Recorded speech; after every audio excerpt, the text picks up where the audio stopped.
එහෙම දෙයක් නෙවෙයි. අඳින්න අඳුමක් නැතුව මගේ ගවුමක් ඇඳන් ඉන්නේ. අඩේ අප්පා මරුනේ.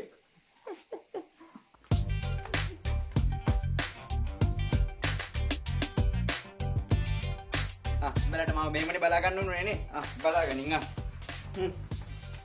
අදේ අප්පා ගෙදර හිටියේ මේ කරජෙක් වාගේ වැඩේ හරිනේ දැන් සැපයිනේ උඹද මල්ලි මාගේ ඉන්දරේ ගැලපුණාද කියපම් මට මල්ලි බැහැලා ඉන්නේ බොලම් මලේ තුනදීගේ නයිටේ